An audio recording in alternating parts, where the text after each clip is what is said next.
All right, good afternoon, everyone. Welcome to another edition of Central Valley Business here on CentralValleyTalk.com. Actually, it's our first show of the new year. We have a packed house today. Look at this. They gave me a standing ovation when I walked in a little while ago. Anyway, George Miller is my first guest of the show and the first guest of the new year. George, how are you? Great. Thanks for having me. G&S Consulting. Yes. Well, thank you for coming in from Hanford today. Yes, I appreciate it. Yeah. Tell me about G&S Consulting. Well, I never planned, it was not on my radar to have a consulting company.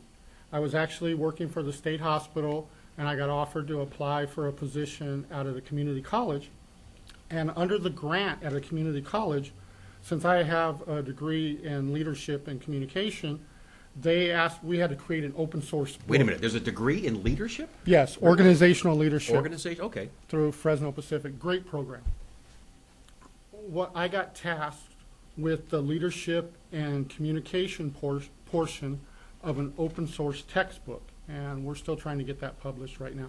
And what open source is basically when professors are retiring, a lot of them are writing open source books, and they're giving them to the students to help them save a little money. Well, that's nice. Oh, it's great. Because textbooks are expensive. Oh, yeah, extremely. And one of the great things about this is I had to go out to industry partners and have the material vetted, because I wanted to make sure it was real and relevant and had a degree of rigor that was applicable to industry before we went and did all this work. And a couple of the industry partners said, this material is great. We would love it if you would come and teach this to our employees. So I went back to the college, and at that time they didn't have a venue to do that, but my supervisor said it's open source material. You can do whatever you want with it. It's out there in the public domain? Yes. Yeah, okay. So I went back to our industry partners and I said, the only way I can do this is I'd have to open a consulting company, and then I could come out, we can create some contracts, and I can teach the material to you. And they said, oh, no problem. So that's how I opened G&S Consulting. And it's been a great experience ever since, because it's a passion of mine. And one of the reasons why is leadership, a lot of times people don't put a lot of emphasis on it. And think about it. To be a surgeon, you have to go to a university. It usually takes about 12 years. Long time. Okay? Now, when someone goes into leadership, sometimes they just get promoted to the next level, and they might not have that skill set. Now, imagine if you decided, I want to be a surgeon, and you didn't go and stand on the shoulders of giants and learn from the universities, and you just went out there on your own and performed surgeries. How many people would you probably kill in your lifetime before you performed a surgery correctly? And that's what we do with leadership, is we go out and we give workshops to our industry partners and even small businesses now. We have Lemoore Chamber of Commerce has me going out there the 16th and giving a workshop. And the reason why, and it's not the people's fault, but a lot of times people get promoted in positions Before they're ready. And they don't have that skill set yet. So what we do is we try to offer as much as we can to help them with that transition. And one of our industry partners, what they've done is they said, we want you to teach this to everybody in our institution. Housekeeping, maintenance, we want everybody to have this material. And there was a great leader one time, and he did this. He said, I want everybody in my industry to have leadership and communication training. And one of the subordinate supervisors said, what if we spend all this money training these people and they leave? And he said, what if we don't spend the money and they stay? So that was a great line, and that's what we try to do. And our premise for our company is leadership is first and foremost a position of service. And then we build from there. And what that means, and when I was in the military, one of the generals said, when you take a leadership position, I want you to cease to think about your career and focus on the success of your subordinates. And in the process of doing that, a rising tide will lift all ships. And a lot of times when people retire from the military, they'll have them come out and do what I'm doing as well, because they have that skill set. And it's a paternal system. And when corporations adopt that, and they have right now Simon Sinek, Dan Pink, Ken Blanchard, a lot of the greats are teaching this to corporations right now. You need to care about the well-being of the subordinates. If a supervisor genuinely cares about the well-being of the subordinates, it resonates, and those people will kill themselves from it. And it's not necessarily the style.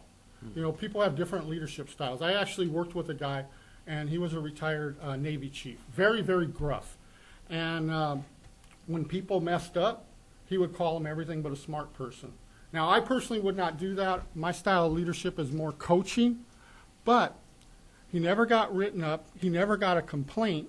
And the reason why is behind that gruff exterior, he genuinely cared about the well-being of those people. You can that tell were when underneath somebody him. cares. Yes, You really can. Exactly. And you can tell when you have a boss who doesn't care. Yes. Yeah.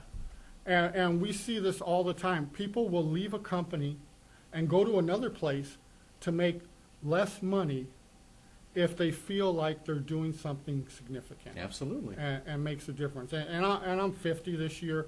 And as you and as you get older, you start looking at impact and legacy. You know, because I teach for the college and I do other things, and I'm starting to expand the consulting because that's my passion, and I see the difference that it makes. And while it's a startup company, and you know, there's going to be times where it's not as lucrative as teaching at a college, I see the difference that it makes.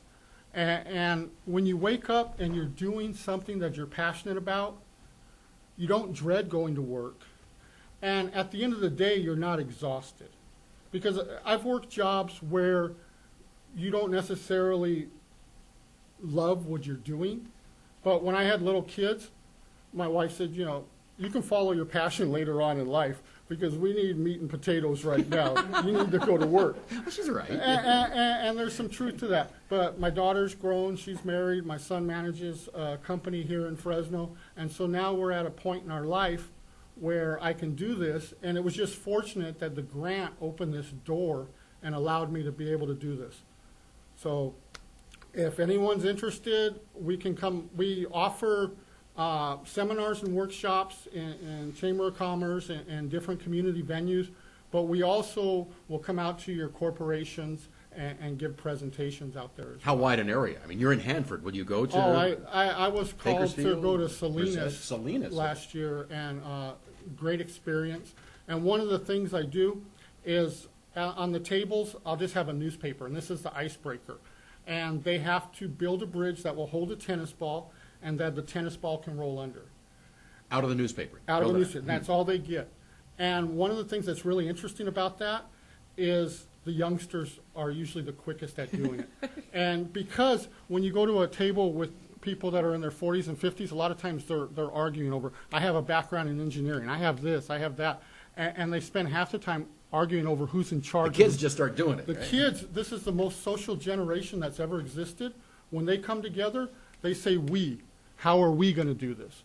So while a lot of companies complain about, you know, the entitlement issues and some of the other deficits that these kids have, if you inspire these kids, they will come together as a group and accomplish a lot more than previous generations. So whereas in the past, you know, every generation says, oh, when the next generation takes over, we're in trouble.